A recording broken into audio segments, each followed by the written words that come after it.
Welcome, everybody, to this week's podcast episode for the Financial Freedom for Physicians podcast. I'm your host, Dr. Christopher Liu. And as you know, we talk about four different types of freedom: time, financial, location, health freedom. And in that light, I'm always scouring the globe looking for entrepreneurs, business owners, investors doing things on the margin, changing the world, making an impact, and bringing those conversations to you. So today I have Rich, and he's going to be talking all about purpose, resilience, service. It's going to be all mindset, leadership, and it's going to be a great conversation. He's also the podcast host of Misfit Nation, so definitely check that out. And he's also on YouTube. So, Rich, welcome. Thanks, Chris. It's great to be here. It's an honor to be invited to your show, and hopefully, I can share something of value with your audience as well. Yeah. Yeah, I know we had met through Podmatch, and like I said, I'm always curious about what other people are doing, hopefully get different perspectives, mindsets. So tell us about your story, your journey, and we'll get right into it. Awesome. Thank you very much again. I was born and raised in New Jersey in the 70s and 80s. I was the last of four kids, so we lived in a railroad apartment in Jersey City, New Jersey. Railroad apartment means there's no hallways. All the rooms are just connected to each other. So lots of no privacy. Three boys in one room, so you know what happens with three boys in one room. Nothing good. I learned to fight very well there. Learned to be tough. Our sister had her own room, but she was the first room in the house, so everyone can guard her. And then mom and dad, they were working class. Both dad worked many jobs throughout to try to provide for us a better life than what he had growing up, and he never stopped hustling. Even now at 82 years old, he leaves the house every day to go what he calls the office to play the lottery, but that's what he does every day at 82 years old, still hustling. But he always gave us tidbits of advice along the way. If you wake up in the morning, do something positive to be strong and keep moving forward in life. And a lot of those lessons then resonate with us as kids. As you know, kids don't listen to their parents when they're growing up. It's later on when maybe you have a child that, hey, that advice actually was right. I should have listened to that long ago. I'd be so much better right now. And that's what I kind of did with him. I wanted to join the army out of high school, and I went through my first 2 years of high school doing basically nothing, just enough to go by, just to pass and get in the army. You didn't have to do much to get in the army back then. After junior year, I was still too young to sign up on my own, so I need my dad to sign for me. And he said, enough of us have joined the army. You need to go to college. I said, well, that's going to be rough because I don't have enough maths. I don't have enough sciences to get into college right now. He said, you'll figure it out. So my senior year was me taking all these classes while all my friends were hanging out and having a good time. I was taking maths and sciences with freshmen and sophomores because I blew all that stuff off for all my whole high school time. And I hustled and I took this. I passed all that. I took the SATs. Somehow I passed that, and I got into college. I went to St. Peter's College in Jersey City. If you watched the NCAAs this year, you've seen the Proud Peacocks make it to the Elite Eight. In basketball, our football team was not that good when I played there. We lost all 14 games when I played there. So it was a lot of life lessons there too. We're always learning how to do something better every game. And my dad was our biggest fan. He was at every game, and he never harped on the things we did horrible. He said, "Look what you did good. Look what you did good. Look, find the light. Find the light. Find the positive." Okay, Dad, whatever. And then finally I said, look, Dad, I'm old enough now to join the army. I can't do this school no more. I wasn't ready for school. And like most people, they're not ready to go to school out of high school. They're not mature enough. They don't want to be in school anymore. So they push forward. And I pushed forward and went in the army in 1993 and served 22 years.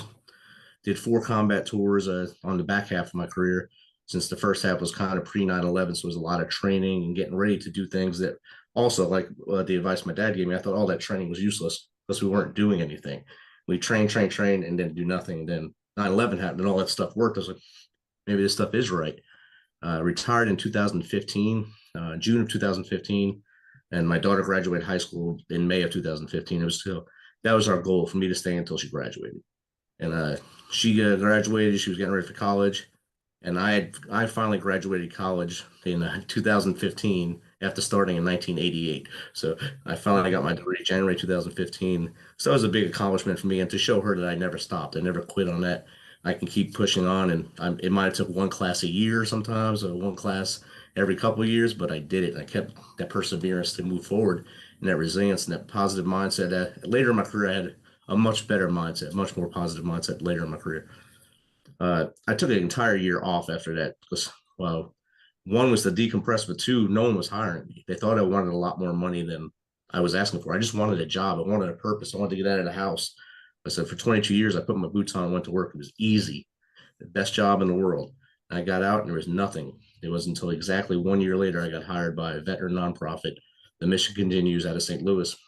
So I moved out to St. Louis as a geo bachelor, left my wife and daughter here in Tennessee, and worked there for a year on as a geo bachelor, and came back here, worked from home for a year.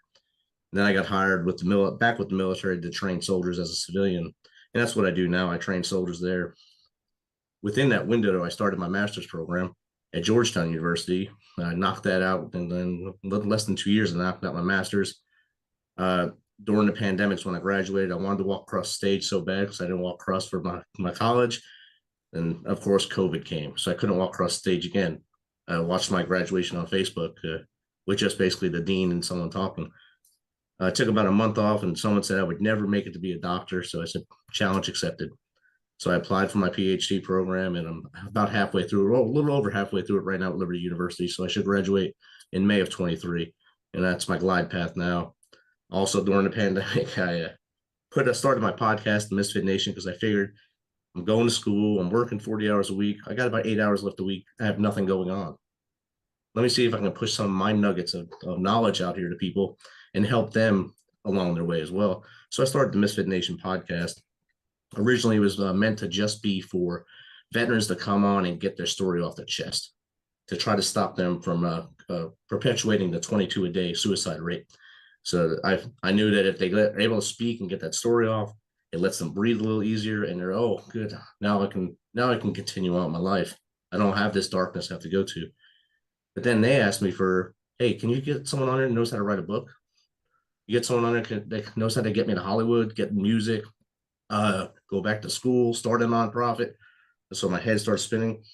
Let me start reaching out to people. And all of a sudden, 213 episodes later, I've had all those experts, continue having veterans. This whole week, I have a live show every night with veterans, a different veteran every night, just to let them talk about themselves and what they're doing in life. And it feels amazing. And I think we're pushing out a lot of good leadership stuff, a lot of mental health stuff. And the LLC is coming soon, so it's going to be awesome. Yeah. So we're the very inspiring story. I'm known as a late bloomer. It sounds like, people find their paths later in life, but sounds like the life skills that you learn early on really helped you, and you realize certain things and then you applied it. So kudos to you. And it's great that you're always so today's talk is going to be all about mindset, and especially these days there's no certainty anywhere. So what are some ways to fight through the worst days of our lives? Oh, definitely. I had a few in service, had a few real bad days. In December of 2010, I lost my first soldier in combat on New Year's Eve. And, you go right into a negative mindset right there. Everything's bad. Everything's bad. Everyone's gonna go down now because I lost your first one. That was on my third combat tour, and I let that get in my head a little bit. But then I also pushed myself not to show any emotion, not to show anything, so my soldiers would see that I was being strong for them, and that if I can take that step forward every day and walk back outside that gate, they also can step forward outside that gate, and we can follow each other, and we all hold each other up along the way without knowing it. And that started the bond. That was the platoon was called the Misfits, and that's what started the Misfit Nation. And then I came back from that, and knowing that every one of my friends and brothers or sisters that died in combat died on their third or fourth combat tour, and I was coming back to war less than a year later for my fourth. So I knew in my head that the negative Nancy came back in my head and was saying, hey, this is it. You can't keep rolling the dice. You're going to lose. The enemy's going to win this time, and it's a foregone conclusion. You're not coming back from this one. And one of my soldiers looked at me and said, hey, Sergeant, that's not you at all. You got to get that out of your head. But it didn't resonate until my second day back in country, and the Taliban launched a mortar. It hit behind me, blew out the back of my leg and out the front of my left leg. And that's when I finally woke up. I said, they're not going to kill me. This is my place. This is what I have to do. So I got evac, got surgery, came right back to the base within 32 hours and stayed in the fight until we redeployed. And from that point on, everything was just always look forward. Don't worry about what happened behind you.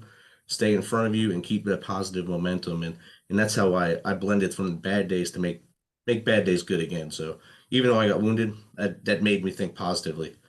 This is a challenge for me to go forward and do something else. So I took that challenge. The doctor said I'd never run again. I ran a marathon less than a year later. So I took that challenge and moved that positive mindset to do it again. Hmm.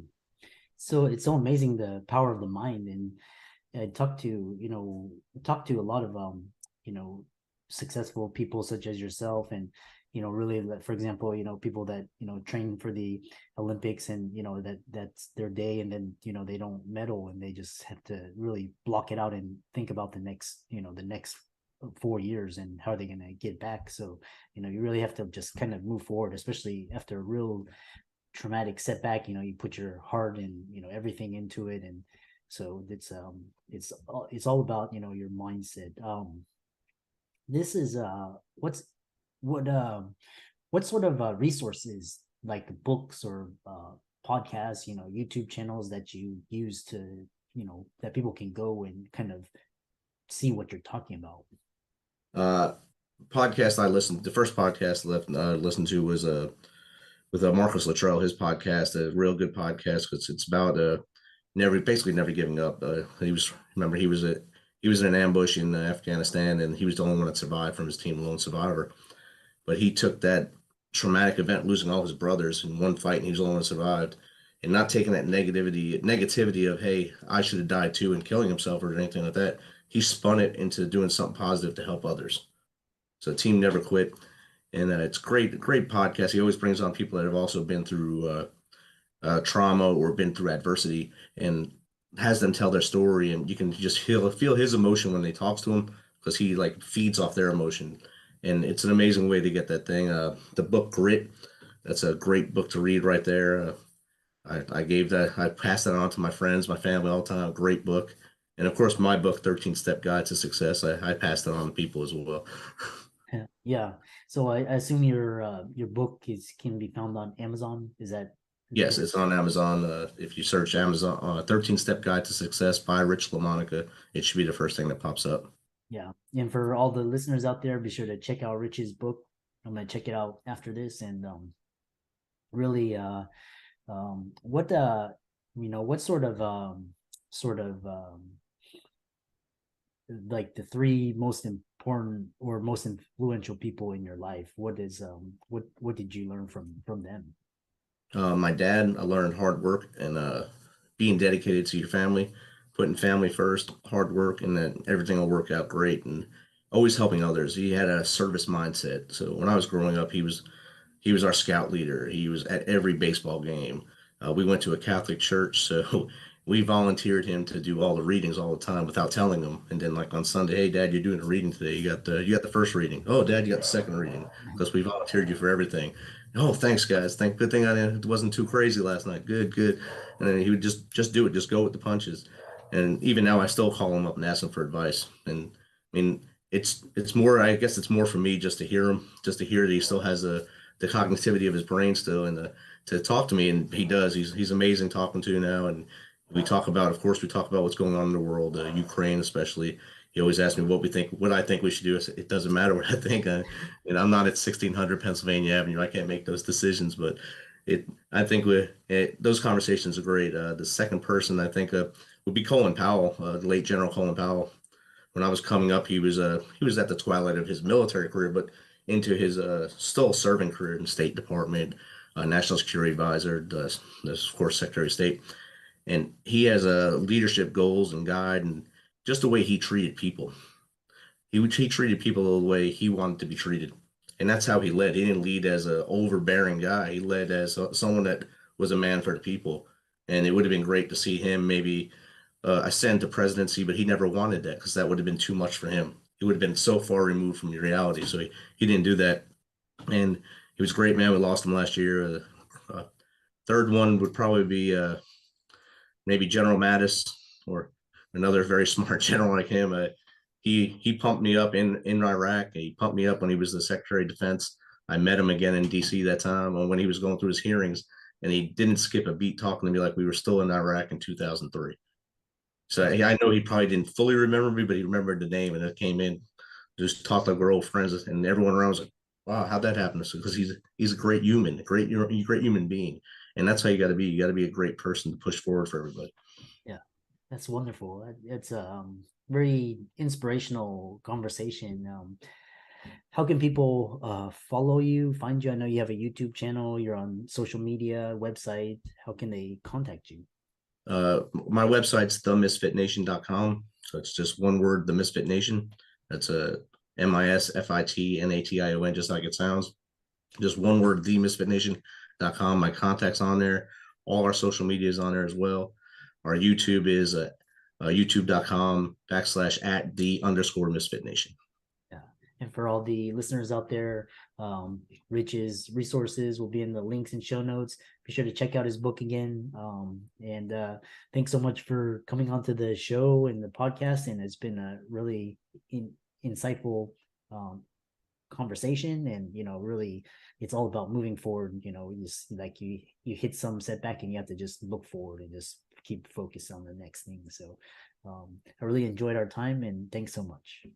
I appreciate you.